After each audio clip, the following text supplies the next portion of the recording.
நீதி அரசர், நீதிக்கே அரசர், நிழலே படியாத நிறை மனிதர்.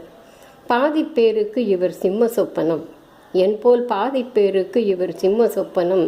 மீதி பேருக்கு நடமாடும் பல்கலைக்கழகம், மீதி பேருக்கு நடமாடும் சட்ட பல்கலைக்கழகம். இன்னும் சிலருக்கு ஆத்யந்த நண்பர், இளையோர் பலரின் ஆதர்ஷ மனிதர், நேர்பட பேசுகின்ற சட்ட பிரம்மா. போற்றுவோர் போற்றட்டும், தூற்றுவோர் தூற்றட்டும், தொடர்ந்து செல்வேன் ஏற்றதோர் கருத்தை எனதுள்ளம் என்றால் எடுத்துரைப்பேன், எவர் வரினும் நில்லேன் அஞ்சேன் என்று நேர்பட பேசுகின்ற சட்டப்பிரம்மா.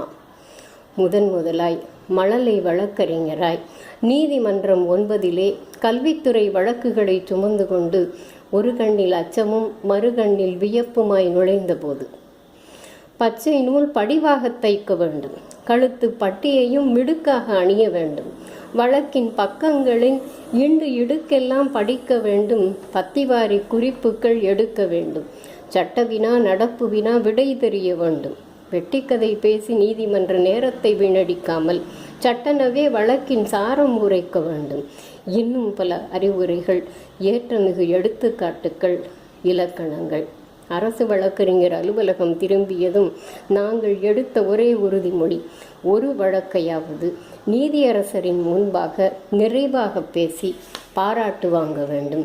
விக்ரமாதித்தன் கதையாய் முயற்சியிலே சற்றும் தளராமல் இன்று வரை தொடர்ந்து கொண்டிருக்கிறோம் எதிர்பார்ப்புகளோடு.